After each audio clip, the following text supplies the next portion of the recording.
Hello everyone, in this video we are going to see how we can implement first come first serve scheduling algorithm using C and C++ program.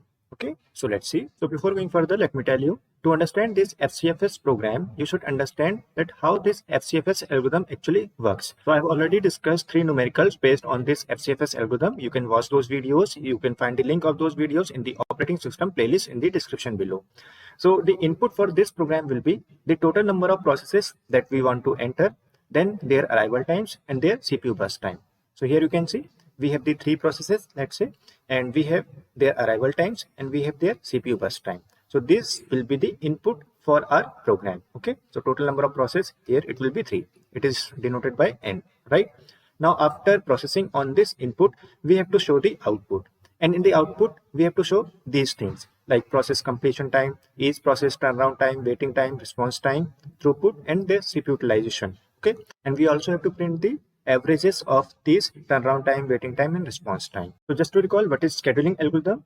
So scheduling algorithm tells that which process should be selected from the ready queue so that that particular selected process can be given to the CPU for execution later. So these scheduling algorithms are implemented in the scheduler. So FCFS algorithm is one of the scheduling algorithm. We are having many other algorithms like shortest job first, shortest remaining time first, round robin, priority, and many others. So FCFS algorithm works in such a way so that it selects first that process which has come first, then the process which has come next, it will be selected second time, then so on. Okay, so here you can see P1 has arrived at time equal to 0. So this P1 is in the front of the ready queue.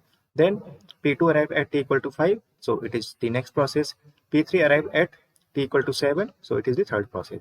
So first the scheduler will select P1. P1 will run for 3 units of time. Okay, so it will complete its total time 3 unit, and after 3 unit is over, then it will go from the CPU or it will terminate, right? Then this P2, that is the process who arrived at 5, it will be selected. Then P2 will run, and P2 will run for how much? Total 2 seconds. It will complete itself because FCFS algorithm is a non-preemptive algorithm. It will complete itself for the full time of its CPU burst time. Okay. Then after 2 unit, P3 will be selected and it will be put on the CPU and it will complete itself for total 6 units, and after 6 units it will be terminated.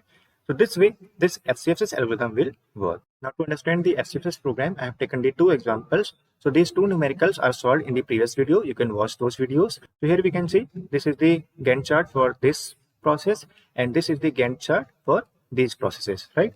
So here you can see in this Gantt chart, there is no time at which the CPU is idle. CPU is getting utilized for its whole time. Okay, but here you can see that P1 arrived at 0. Okay, and it completed at 5.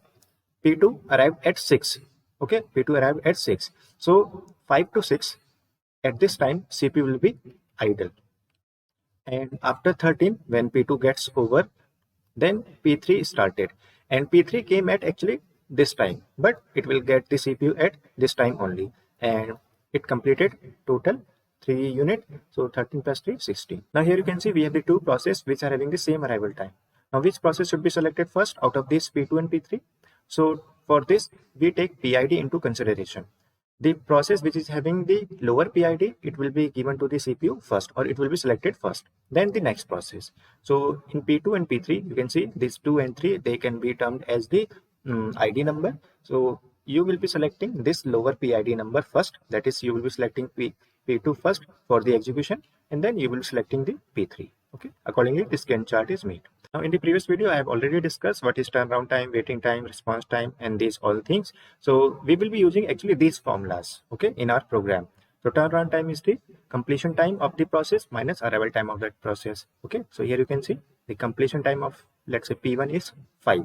Okay, and the arrival time is 0. The same way we will do for the waiting time. The waiting time of each process is turnaround time of that process minus CPU burst time, and the response time will be equal to waiting time. So in the non-preemptive algorithm, whether it can be FCFS or it can be SJF or any other non-preemptive algorithm, the round trip time will be equal to the waiting time always. Okay, the throughput is how many processes have been completed per unit time. So this is total number of processes. For example, here we have 3. And what is the total completion time of all process? So for this example, it will be total number of process 3. And what is the length of the cycle? 15 minus 0. That is total completion time. That is 15. 1.5 and it will be 0.2 for this. Okay. The same way we can find the CPU utilization percentage. That is for how much time CPU was actually utilized divided by total completion time of all process. So for this example, the total completion cycle length is 15 minus 0, 15. And the CPU utilized and CPU was utilized for how long? For total 15 seconds only, right? There is no idle time at which CPU was not utilized. Okay, there is no such thing. So CPU utilization will be 15 into 100. It will give me the 100%. But for this, it is 16 minus 0. Total length is 16. But CPU was utilized at this part, and this part. Okay, for 1 unit, it was idle. So you can say total 15 units. 0 plus 0 to 5, then 6 to 13 is 7, and 13 to 16, it is the difference of 3. So it will be 15 into 100. Okay, so it will be something 93 or something point. It will be the CPU utilization for this example. Okay, now you have understood that how we will proceed. So now let's see the algorithm, and then we will see the coding part of this FCFS algorithm. So algorithm is simple. We have to first ask the user, enter the total number of processes, let's say n. Then we have to ask the arrival time of each of the process and the CPU burst time of each of the n process. After that, we have to apply our processing on that input, and then we have to finally print all the metrics like turnaround time, waiting time, and so on. Okay, so now here what we have to do on the input, we have to first sort the processes in increasing order based on their arrival time, and after that we have to calculate all the matrices so that we can print those things. Okay, now the thing is why we are sorting. Okay, so we will get to know that why we are sorting later in this video. Okay, now before going further with the coding part of this algorithm, the question is how to group the information of the process. That is, a process has many things associated with it. With the process, we have the arrival time of each of the process, burst time, then we have the turnaround time also, we have the waiting time of each of the process, response time of each of the process. So how this information, let's say, of this process will be kept, how the information of this process will be kept, and how these various information of each of the process will be kept. So to be more concrete, I'm asking that how this arrival time of each of the n processes will be stored, how the CPU burst time of each of the processes and the turnaround time, waiting time of each of the processes will be stored in the coding. I hope you have got the idea. So we can use separate arrays for storing the arrival time and the CPU burst time. So let's say we have this array. This is the arrival time array which stores the arrival time of each of the process. Okay, and then same way we can have the next array, the array which stores the burst time. BT is the burst time. So BT burst time of the 0th process, burst time of the 1st process, and so on. Okay, so if you want to fetch the information of the second process, let's say this second process, so we can get the burst time from here and arrival time from this array. In the same way, we can calculate the turnaround time of each of the process, and we can take a separate turnaround time array. We can take another array for storing the waiting time and the response time. Okay, so this is okay, but there is a better way also, so that we can store all the information, arrival time, burst time, turnaround time, waiting time of each of the process under a single name. Okay, here we have the different names, arrival time array, burst time array, we have many arrays, but we want to store something like that, that we have a single array, and here we have the at 0th location, the information of the 0th process is kept, arrival time, burst time, and so on. At the 1st index, the arrival time, burst time of the 1st process is there, arrival time, burst time, turnaround time of the second process is kept here. And this should be a single array. Let's say this name is PS, process information, something like that. Okay, so how we can do that? So I think you have got the idea. So the thing is, we can use the structure. Okay, so we will use a array of structure actually to store the informations of the processes. So in the code, we will use this type of structure. The structure name is process struct, and here these are the information of the process ID, arrival time, burst time, completion time, and so on. Okay, and for this we have made a array of structure. The array name is PS, and it is currently storing the 100 elements, right? So we have this array, and this PS0 is telling me that I will store the information of the 0th process. PS1 will store the informations of the 1st process. PS2 will store the next process, and PS2 will store the next information of the second process. So here we can see we have a single name PS and all the related information of that particular process is kept at one place. So if I want to fetch this arrival time, I can say PS of 0.80. The same way, if I want to fetch this information, I can say PS of 0 dot completion time. Okay, the same way I can access other information. So if you see the code of the operating system, let's say Linux operating system, which is open source, you will see there are a lot of structures. So all the information of the processes, they are kept using the structure, and this is a good way of programming. Okay, so the array way is also good, but this is better. This structure way is better to group the information. Okay, so now let's proceed with the coding part. So the first thing is we have to take the input from the user. So we can take the number of processes, that is we can scan this n using the scanf in the C programming, right? And we can scan this arrival times and the CPU burst time of each of the process using a for loop. Okay, so let's see. So here you can see I have used two for loop. This for loop is asking for the arrival time of each of the process psi.at. Okay, so for I equal to 0, I equal to 1, all the arrival time will be saved here, right? And in this code, the burst time of each of the ith process is stored, right? Now here you can see I'm storing the PIDs of the various process also. So I'm saying this is the PID number 0 for this. Okay, so that's why I'm saying PS of 0.PID will be I will be 0 for the first time. Next time I equal to 1, so it will be the 1. Okay, for this PID will be 1. This way I am storing the PID also. Okay, you can use a single loop also to read the arrival time and the burst time also, or you can use the two separate loops. Okay, now next thing is in the algorithm we said, okay, we have to sort the array. Okay, now we have to sort the array means we have to sort this array of structure. Okay, we have to sort these informations. Okay, now on the basis of what criteria we are sorting? We are actually sorting based on the arrival times, based on the arrival times of the processes. Okay, so why we are sorting on the basis of arrival time? Let's see. So here you can see we have an example. We have the various processes, 5 processes with their arrival time and with their burst time. And here you can see the arrival time are not sorted. Okay, so this minimum is this 0, then maximum is this 4. Okay, and this is the sorted version. So actually what I am saying that FCFS algorithm actually works on the arrival time. That is, in the ready queue, the first process is the process which has come for the first time.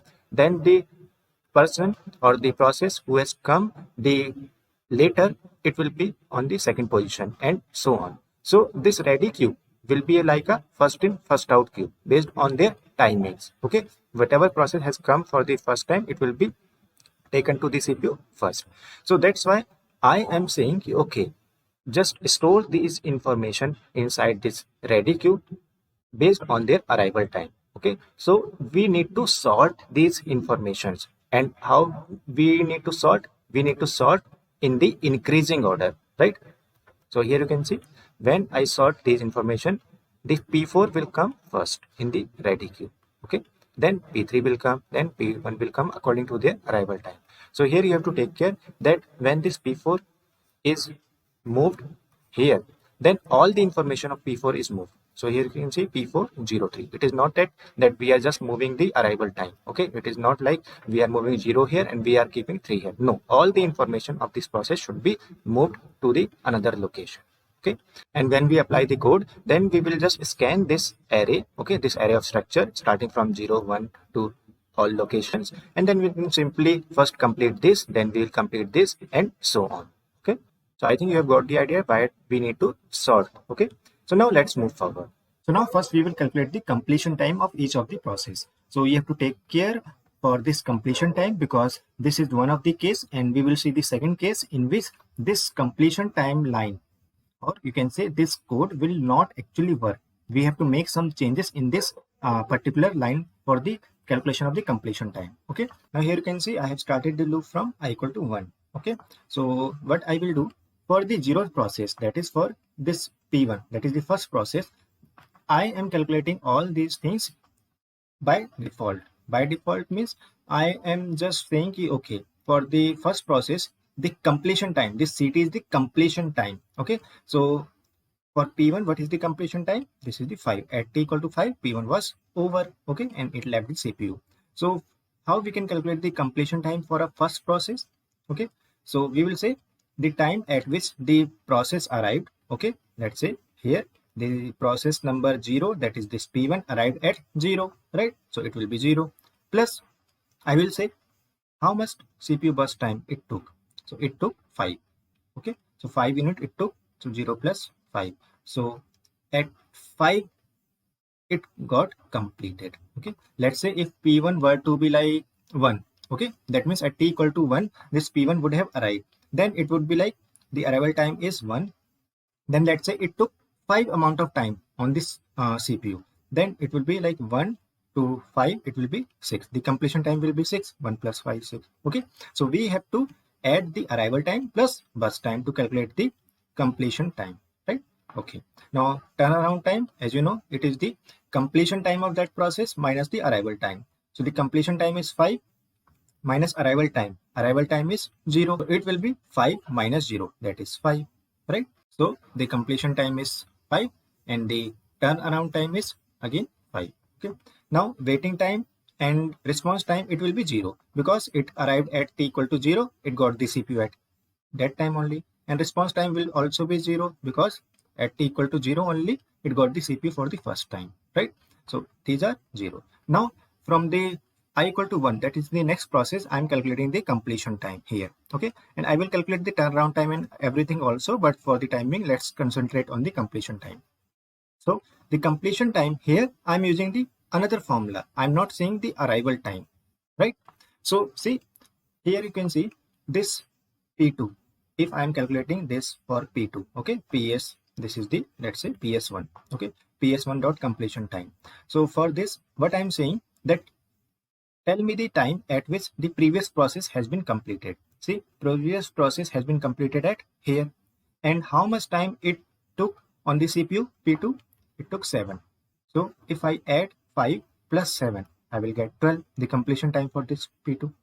So I am saying tell me the completion time of the previous process, I minus 1, that is the 0th process, it was 5, plus the current process burst time, that is P2's burst time, it is 7.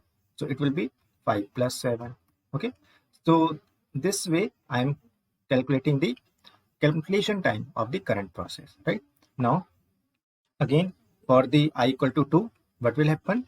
For I equal to 2, it will be like 2 minus 1, 1. That is the previous completion time. Okay, so previous completion time was 12. Okay, for this process for I equal to 1 plus PS of 2, that is the current process because I is 2, PS took 2 dot BT. So plus this is the burst time. So 12 plus 3, I will get 15. Okay, so this way I am calculating the completion time. Okay, so this will go on according to the number of processes. Okay, now this formula will not work on this example. Why? Because here you can see it is P1 will run from 0 to 5. From 5 to 6, CPU will be idle. Then plus 7, 6 plus 7, 13. And 13 plus 3, 6. This was the Gantt chart that we have just seen. So here the CPU is idle also, right? P2 did not start at t equal to 5. Okay, it started at t equal to 6. Now here if we apply this thing, it will not work. Why? See here you can see this is okay. Okay, for P1 this is okay. But for I equal to 1, that is if we want to calculate for this process, or you can say for the next process in the ready queue, it will not work. Why? It is saying the previous process completion time plus my burst time. See, previous process completion time is 5 actually, right? And if you add plus 7, 5 plus 7, it will be 12. But P2 is completing at 13, right? So this formula is not taking into account this idle time. Okay, so that's why for this particular case, this formula will not work, right? We have to say that the completion time should be this one, okay, of the previous process, as let's say you can say, okay, although it has completed here, but the formula should be like that. I should add this 7 into this time, 6 plus 7, right? Then only I can got 13. Okay, so what I should do? So here few things are to observe. This is the arrival time of this P2, okay, and this is the completion time of P1. Okay, so one case can be this, the arrival time of the next process. Okay, it can be the equal to the completion time of the previous process, right? This 5 and this P2 can start at 5 only. This is the case here. Okay, then this will work.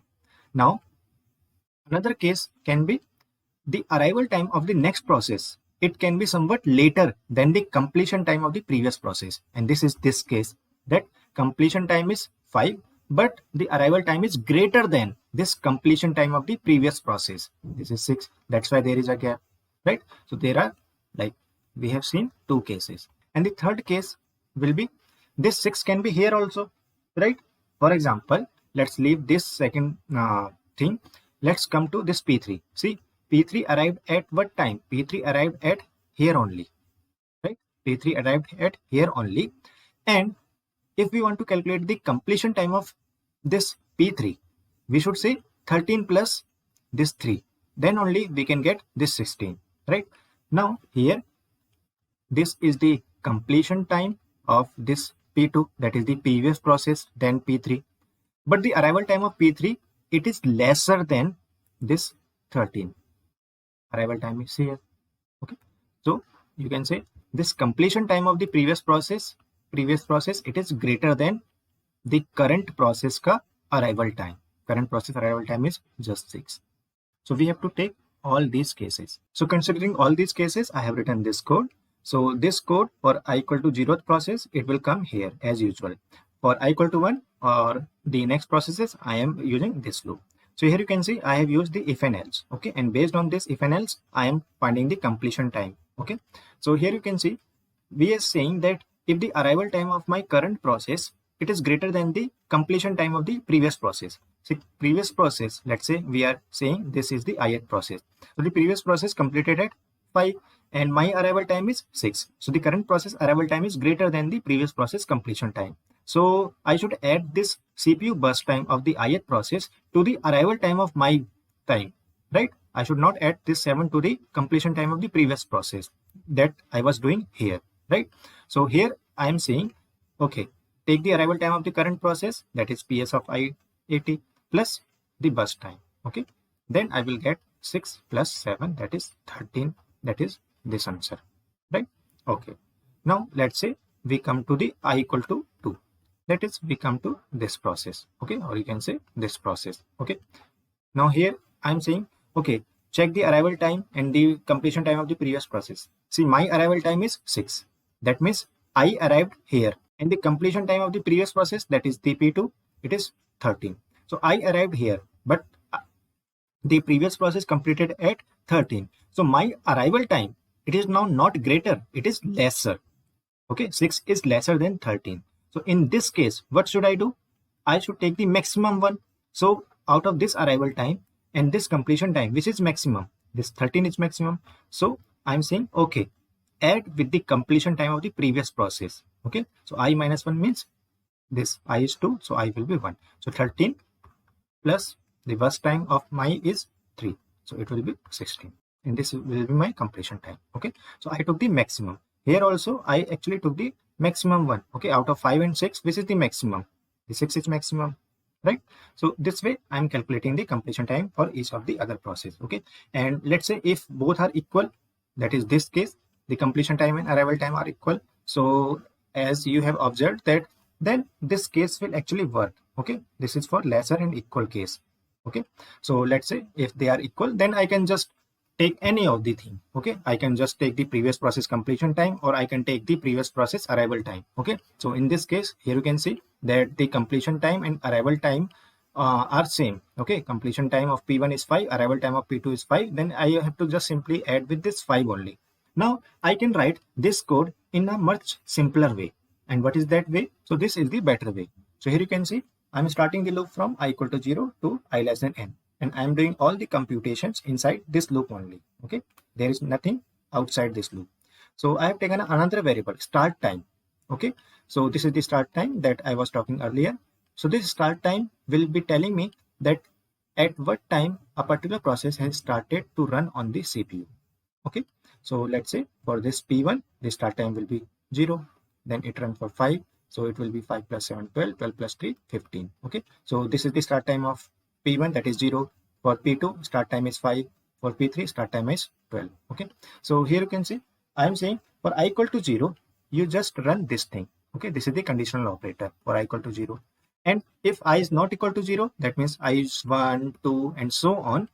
You run this thing. That is, you take the maximum of the arrival time of the current process or the previous completion time or previous process completion time. Take the maximum to get the start time of my current process. And this start time will be able to help me for the completion time, right? So see how. So for I equal to 0, that is for this process, what is the start time? It will be just equal to the arrival time of that process. Let's say that process arrived at t equal to 0. So the start time will be 0.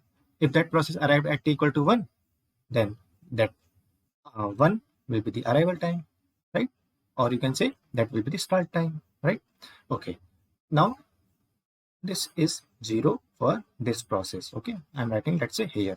Okay, now I'm saying completion time. Okay, for this process, what is the completion time? So here I'm saying, tell me the time at which this process started. It started at 0 plus what is the burst time?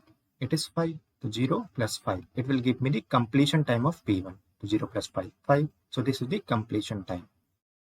Okay, so you can write here also. So let's say this is the start time, this is the completion time. So start time was 0, and for P1, this P1 completion time was 5. Okay, and this is correct, right? So let's say we just concentrate first on these lines, okay, because these are the important thing. Okay, we will then see this line. Now let's say I is 1. Okay, now we want to find the I equal to 1. So here we will come I equal to 0. No, so I will go here and I will find the maximum between the arrival time of my time and the completion time of the previous process. So see here, for this case, the completion time of the P1 is 5 and the arrival time of P2, it is also 5. Okay, so both are equal. So maximum of both is 5 only. Okay, so this will give me 5. Okay, so for P2 start time is 5. This is okay. So if I add 5 plus 7, I will get 12. So the completion time is this start time, that is 5 plus burst time of this process, it is 7. 12. I will get 12. So this is correct, right? So this is going fine. Okay, and if you can run again for P3 also, it will go fine. Okay, now we have to check for this also. So for this it was 0, 5, then it was 6, 6 plus 7, 13, 13 plus 3, 16. I have to check for this. Okay, so let's say for I equal to 0. Okay, so for I equal to 0, I am saying arrival time will be the start time. So see, this is the arrival time and this is the start time. So this is correct, right? Okay, now I have to find the completion time. So completion time is the start time of this process plus burst time. So start time is 0 and burst time is 5. So 0 plus 5, 5. It is okay. Now we have to check here because here it is the idle time, right? So if I run for I equal to 1, here I is equal 0, no. So I will come here. Now here you can see the arrival time of P2, it is 6 and the completion time of previous process is 5. This is the maximum 6. I should add this 7 to this maximum number. So here you see the arrival time of current process, it is 6. The previous process completion time, it is 5.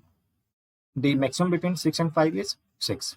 So I will get 6 from here as the start time, See, start time of P2, that is correct. And I am saying, okay, add the burst time to this start time. So 6 plus 7, 30. This is okay. So if I am getting the correct start time, I can get the correct completion time. So that's why this line is important. And here I am taking the maximum of the arrival time of the current process and the completion time I'm taking from the previous process, and I'm taking the maximum of both of them. Okay, so this is the way you can find the completion time in a correct way for all the cases. Okay, if there is a idle time, let's say in between P2 and P3 also, then also this code will work fine. You can take another examples also. Okay, now let's find this turnaround time and other thing. So turnaround time is simply the completion time minus arrival time. Okay, so there is nothing to tell you much about this. This is the simple formula that you can just apply on these things and you will get the all this turnaround time and the other things also. Waiting time is just turnaround time minus burst time. Okay, and response time, as I told you, it is equal to waiting time actually. Okay, so This way we can calculate all the parameters or all the things related to a particular process. Okay. Now before proceeding to throughput calculation and the CPU utilization percentage, we have to calculate the average of all these turnaround time, waiting time, and the response time also. Okay. So let's say if you want to calculate the average of the turnaround time, then what it will be. So here we have calculated all the turnaround time, waiting time, okay, using these formulas. So here you can see for this case the turnaround time is 578 for each of the process, and the sum of each of the process is 20. Okay, so average will be total turnaround time divided by number of process, 20 by 3. So it will be something like 3 6 18.66, or you can say 6.67. Okay, so for this average, what we want actually the sum of each turnaround time, right? So what we will do in this loop only, we will take a variable sum, let's say underscore TAT, and we will be adding the turnaround time of each of the ith process, right?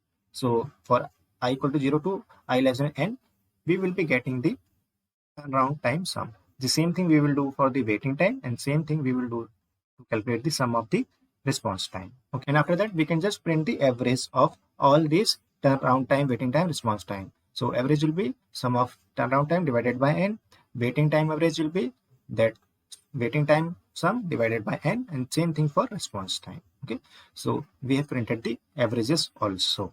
Okay, now we have to print the throughput. Okay, so here you can see for throughput, what is the formula? So throughput was total number of processes, that is n, completed in the complete cycle that is taken by the processes completion. So here you can see the processes completed in how much time? 15 minus 0, that is 15 time, right? And here processes completed in 16 minus 0, that is 16 minute time, right?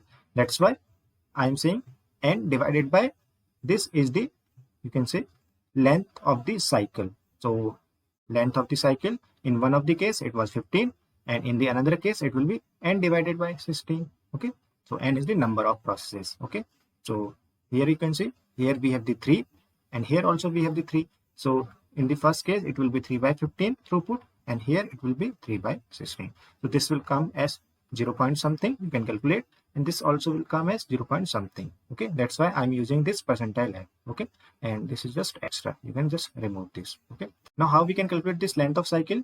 Now you will say this length of the cycle is just the completion time of the last process. It is 15 here, and the completion time of last process is 16. But this is true only when the arrival time of the first process is 0, because at that time the length will be 16 minus 0, it will be same thing, right? But let's say if this P1 started at, let's say, 2, okay, it arrived at the 2, then 16 minus 2, what is the length? It will be 14. Okay, that's why we have taken into account this start time of the first process also, then only we can find the length. Okay, so here you can see the formula is the last process completion time minus the start time of the first process, then only we can calculate the correct length cycle. Okay, so this is the throughput. Now last thing that we are left with is CPU utilization, and let me tell you that how we can calculate the idle time of the CPU and the CPU utilization also. Okay, so both are related actually. So here you can see we are calculating the idle time, and idle time is the initial idle time, it will be actually 0. Okay, then I am adding something and I am saying this thing. Okay, this is saying if 0th process is there, then idle time will be 0, and if it is like I equal to 1, I equal to 2, or the any other process, then I am calculating the idle time as this one. Okay, the current process start time minus previous process completion time. So here you can see what I am saying, for I equal to 0, idle time will be 0. So here you can see the first process arrived at 0 time. Okay, so we are actually computing all the things from the arrival time of the first process only. Okay, we are not taking that the CPU was idle before that or not, we are not taking that thing into consideration, okay, in this program. Okay, that's why I'm saying for the first process or the 0th process, the idle time will always be 0, even if this process started at, let's say, 1 time, okay, at t equal to 1, then also you will say that before this CPU was idle or not, we are not taking into consideration, we are just saying the idle time for the 0th process will be 0. Okay, this you have to take care. Okay. Now for I equal to 1, we are saying the current process start time minus previous process completion time. So current process start time is 6 and the previous process completion time is 5. So 6 minus 5, it will be 1. So it will give me 1. Okay. So I am adding that idle time inside this total idle time. Okay. So here the idle time will be actually 1. Okay, till now. Now if I run for I equal to 2, okay, so this will say, okay, it will come inside and it will say here the current process start time, it is 13, right? And the previous process completion time, that is completion time of P2, it is also 13. So 13 minus 13, 0, because they are overlapping. Okay, so it will be plus 0. So it will again remain as 1. Okay, so for this case idle time was 0, and for this case everything is getting overlapped. Okay, this is the like start time of P2, completion time of previous, so it will give us 0. Start time of current process is 12 and the completion time of previous process, that is P2, it is again 12, so it will give me 0 again. So here idle time will come as 0, total idle time, and here it will come as 1. Okay, now this idle time will be used in the CPU utilization formula. So as you can see, CPU utilization will be the total cycle length. Okay, total cycle length, this is the same thing. Okay, and in the numerator it will be like total length of the cycle minus idle time. Okay, so this will give me the actual CPU utilization. So for this example, here you can see the total length cycle is 15 minus 0, 15. Okay, and if you subtract 15 minus what is the idle time, it is 0, so it is 15 upon 15. Okay, you can say simply 1. Here you can say the total length is 16 minus 0, 16, and if you subtract idle time, it is 1. Okay, total idle time is 1, so this is 15 by 16. Okay, so this will be the CPU utilization. Okay, in fraction you can say. Now if you want to calculate in percentage form, then we will just say this total answer into 100. Okay, this will give me the CPU utilization in percentage form. So now let's move to the program or the actual code. So this is our C program. Okay, then we will see the C++ program also. So this is the C program. Here this is the structure that we have discussed to store the various information of the processes. Okay, and then these are the helper function, find, max, compare. Okay, we will see it later. Now here we are starting the main function. We are asking total number of processes, then we are taking some variables, and then here we are scanning the arrival time, then CPU burst time, right? Here we have taken the process ID numbers also, right?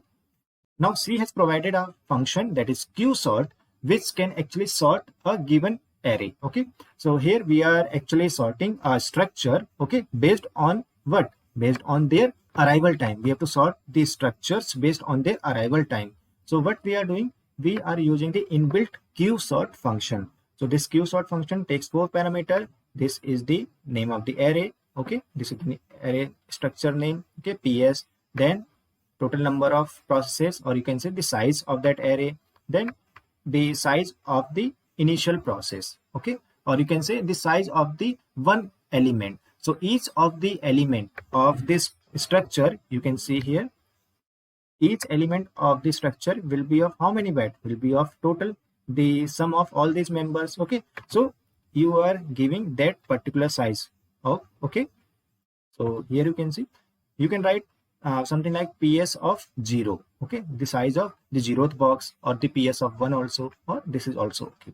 Then comparator function. Okay, so you can just go to Google and you can see the various parameters meaning in the depth also. Okay, so this is the comparator function. This will tell that how we want to compare or how we want to sort this structure. Okay, so here you can see compare AT will actually be comparing the fields inside the structure based on their arrival time. So I have taken the structures in these variables A and T, or the pointers, and then I am taking the arrival time. Okay, arrival time of the first element, arrival time of the second element, or the arrival time of the first box, or the arrival time of the second box that we want to swap actually. Okay, so X and Y store those things, and we are saying if the first arrival time is lesser than the arrival time which is stored inside this Y, then we are saying okay, do not do any sorting, because we are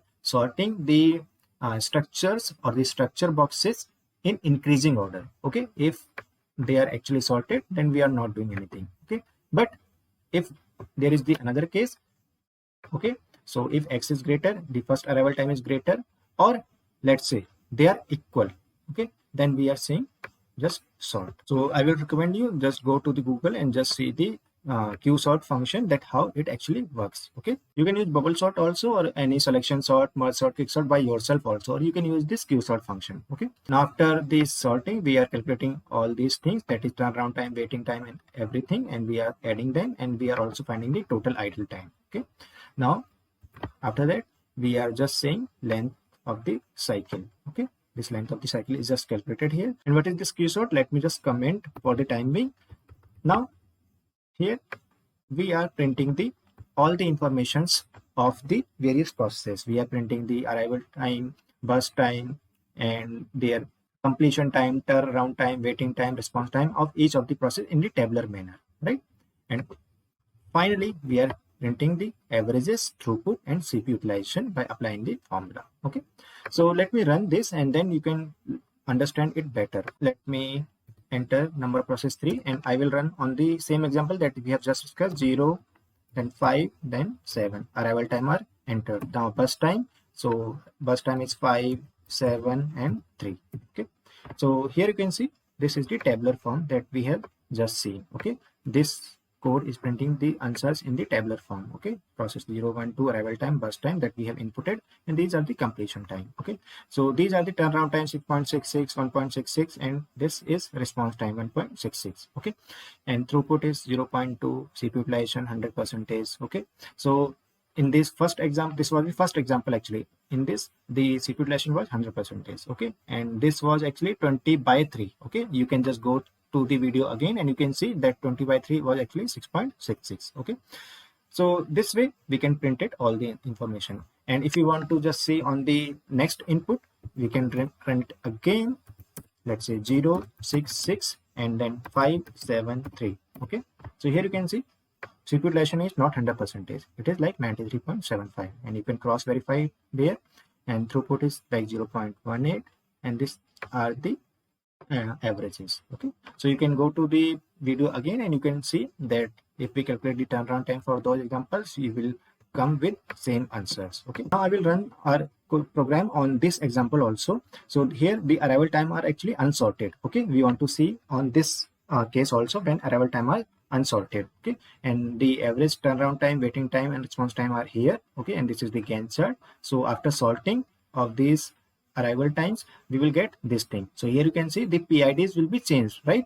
The P4 will be the first process, right? So let's see. So we have total 5 process, and we have the arrival time as 2, 5, 1, 0, and then 4, and we have the burst time as 6 to 8, 6 to 8, and then 3, and then 4. Okay, so here you can see turnaround time 12.6, waiting time 8, response time 8, and throughput and all. Okay, and there was no idle time for the CPU here. Okay, so you can again cross verify with that example. Okay, so here in this example we have sorted, right? So here in this example we have actually sorted the process based on the arrival time.